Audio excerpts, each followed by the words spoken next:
شکریہ ادا کرتا ہوں کہ اتنی چلچلاتی دھوپ میں بھی آپ نے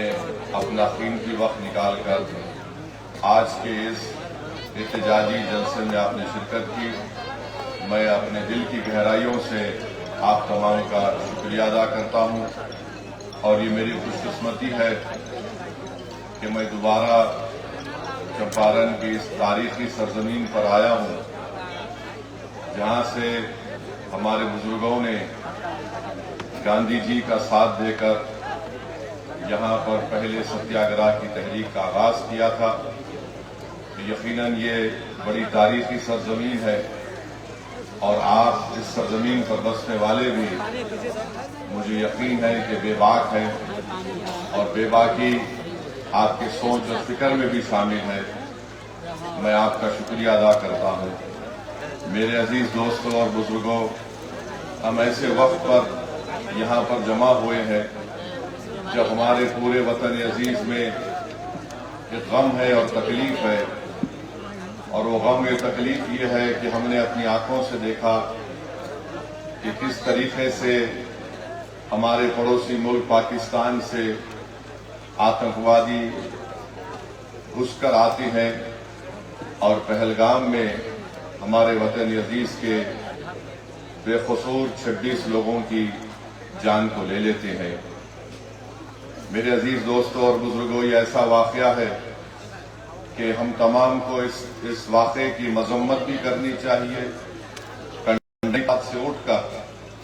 کیونکہ یہ مسئلہ کوئی سیاسی پارٹی کا نہیں ہے، راجنیتی کا مسئلہ نہیں ہے۔ یہ مسئلہ ہمارے دیش کے ناگرکوں کا ہے، جن کو پاکستان سے آئے ہوئے آتنکوادیوں نے بے دردی کے ساتھ ان کا قتل کیا۔ آپ خود سوچئے تھوڑی دیر کے لیے، اپنے دل و دماغ پر زور ڈال کر، کہ آپ کی ایک بیٹی ہے، آپ کی ایک بہن ہے، جس کی 6 دن پہلے شادی ہوئی تھی، اور 6 دن کے بعد وہ اور اس کا شوہر شادی کی پہلی خوشی منانے کے لیے، جس کے ہاتھوں سے مہندی بھی نہیں اتری ہوگی، وہ جاتی ہے اور اس کی آنکھوں کے سامنے اس کے پتی کو 6 دن پہلے اس کی شادی ہوئی تھی، اس کے سر پر گولی مار کر اس کی جان لے لی جاتی ہے، کیونکہ وہ ہندو تھا، وہ کلمہ نہیں بول سکا۔ آپ اپنے دل و دماغ پر زور ڈال کر سوچئے کہ ہماری ایک بیٹی ہے جس کی 2 مہینے پہلے شادی ہوئی، اور وہ 2 مہینے کی شادی کے بعد جب پہلگام میں بیسرن میڈوز کو جاتی ہے تو وہاں پر بھی اس کے آنکھوں کے سامنے اس کی پتی کو اس کے سر پر گولی مار دی جاتی ہے، اور وہ بیوہ ہماری بیٹی یہ کہتی ہے کہ جب میرے پتی کو گولی ماری گئی تو میں اس کے چہرے کو بھی نہیں دیکھ سکی برابر۔ تو میرے عزیز دوستوں اور بزرگوں، ہم تمام کو اس دہشت گردی آتنکوادی کی مذمت کرنا ہے، اور یاد رکھیے کہ 19ویں صدی کے آغاز پر 2 ملک مذہب کے نام پر بنائے گئے تھے، اور آج میں ذمہ داری کے ساتھ کہہ رہا ہوں کہ 75-80 سال کے بعد یہ دونوں ملک ناکام سٹیٹ ہیں، فیلڈ سٹیٹ ہیں۔ ایک کا نام پاکستان ہے، دوسرے کا نام اسرائیل ہے۔ یہ دونوں بھی مذہب کی بنیاد پر بنائے گئے تھے۔ ایک یہ کہہ کر بھارت کو توڑا گیا کہ مسلمانوں کا الگ ملک ہوگا، اور ایک ملک کو یہ کہہ کر عربوں کی زمین چھینی گئی کہ یہاں پر ہم یہودیوں کا ملک بنائیں گے۔ انہوں نے یہودیوں کا ملک نہیں بنایا، بلکہ زائنزم کی آئیڈیالوجی کو آگے بڑھانے کے لیے ملک بنایا۔ یہ دونوں ممالک ایک فیلڈ سٹیٹ ہے، جہاں پر انہی کے ملک میں لوگوں پر ظلم کیا جاتا ہے۔ تو ہم امید کرتے ہیں کہ ہماری سرکار، اس دیش کے پردھان منتری، یہ جو آتنکوادی حملہ ہوا ہے، بزدلانہ حملہ ہوا ہے، وہ اس پر مؤثر کارروائی کریں گے، مرنے والوں کو وہ انصاف دلائیں گے، اور ہم امید کرتے ہیں کہ ہمیشہ کے لیے پاکستان سے جو آتنکوادی ہمارے دیش میں آ کر